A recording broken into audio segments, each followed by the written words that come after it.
welcome to Tetris Attack, one of the greatest games of old school gaming. In this video, I'm going to show you the tactics and tricks to beat your competition like it was nothing. To get started, all you need is a copy of Tetris Attack and a Super Nintendo. However, I prefer one other great gaming system, the Retro Duo. Retro Duo is a great system that I picked up at my local game store, Gamesboro. It's a system that combines both the Super NES and the NES into one compact system. It definitely gets my thumbs up. You can find Gamesboro in Statesboro, Georgia. If you don't live in the Statesboro, Georgia area, there's Gamesboro.net online store where you can pick up all the greatest in retro gaming and current gaming needs. Much like Bejeweled, all you have to do is get 3 blocks of the same color, horizontally or vertically in the same line. However, there's a lot more skill and a lot better gameplay than just Bejeweled. Once you've learned the basics of the game, the best section to check out is the How to Improve section. Here, you'll be able to learn all of the special moves needed to pull off the trickier skill chains.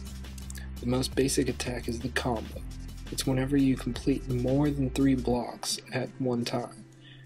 Now, you may also notice that the computer usually doesn't do this, it just plays a quick switch, right?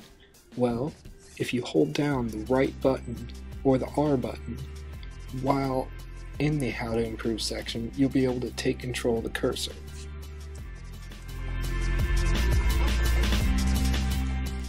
Whenever creating combos, it's also essentially important to mention that not every combo will be as easily laid out as it will be in the How to Improve section. You may see something like this. Don't make the 3. That'll just mess up everything you're working for. And don't try to make this 3 either. You have to switch them from top to bottom and make sure that the middle one is the last to switch. Much more important than the combo is the chain. Watch this. Now a little bit slower. A chain is created whenever 3 blocks fall together after falling off of other blocks that have just popped. I know this sounds like it makes very little sense, but when you watch the video, it makes a lot more sense. These 3 blocks will pop, and then the 2 stars on top of them will fall into place, creating another 3, creating a chain. How easy is that?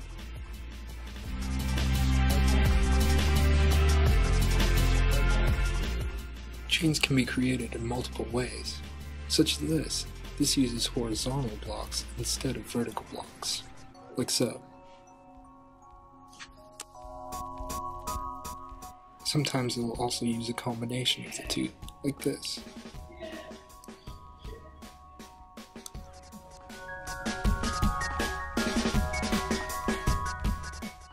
Once you understand the chain, you'll be able to create very powerful attacks to completely destroy your enemy.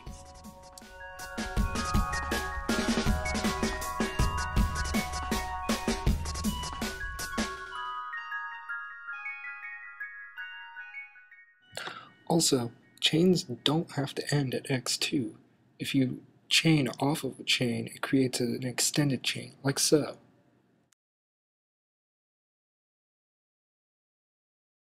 In-game, this also can be used to completely overpower and destroy your opponents, like so.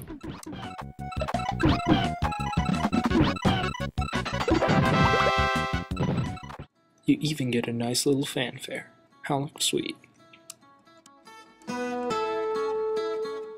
Once you have a good understanding of chains, you'll be able to pull off the even more awesome and more devastating skill chains. This is a good example of a basic skill chain. Instead of switching the star first, I switch it second, like that. Now, a little bit slower.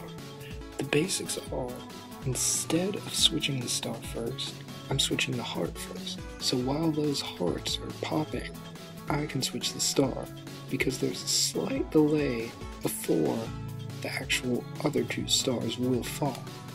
And there's the switch, and there's the chain. Easy as that.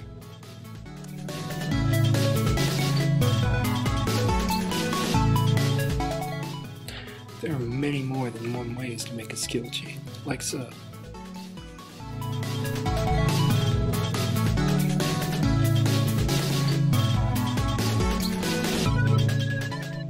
or like so.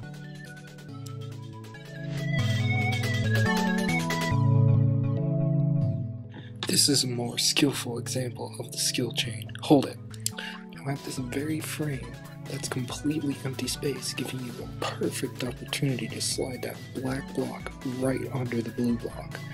Now, before the blue block falls, it'll fall on top of the black block, creating a chain. If this doesn't make sense, just watch. This technique works in more ways than one. When you watch this, you're going to slide the yellow block in between these two. Now, this will also create a chain, because the top block and the middle block will fall onto the bottom block. These techniques will be very commonly used once you get into very skilled gameplay.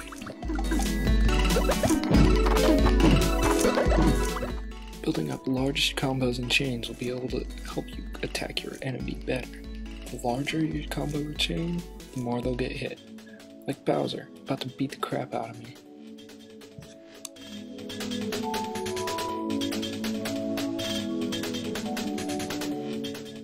After playing around a bit, you probably know, touch the top, you're done. Well, garbage blocks help your enemy touch the top. The bigger the skill chain or combo or regular chain that you build up, the harder you'll hit them.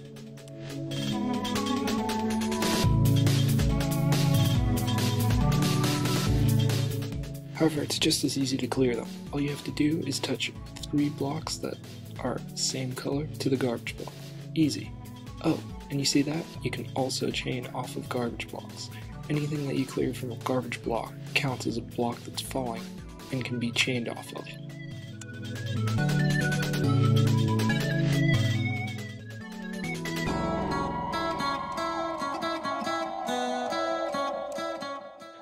Playing a game at high speed helps you realize that whenever you pop blocks, blocks stop rising temporarily. Now, this can be used to your advantage because if you combo or chain, you'll also keep the blocks from moving up even longer than if you just cleared 3. Because of this, as long as you're clearing blocks, you can't lose. So, just keep clearing blocks, and even if your screen is topped out, as long as you keep clearing blocks, you won't lose. Like this, I'm not losing, see?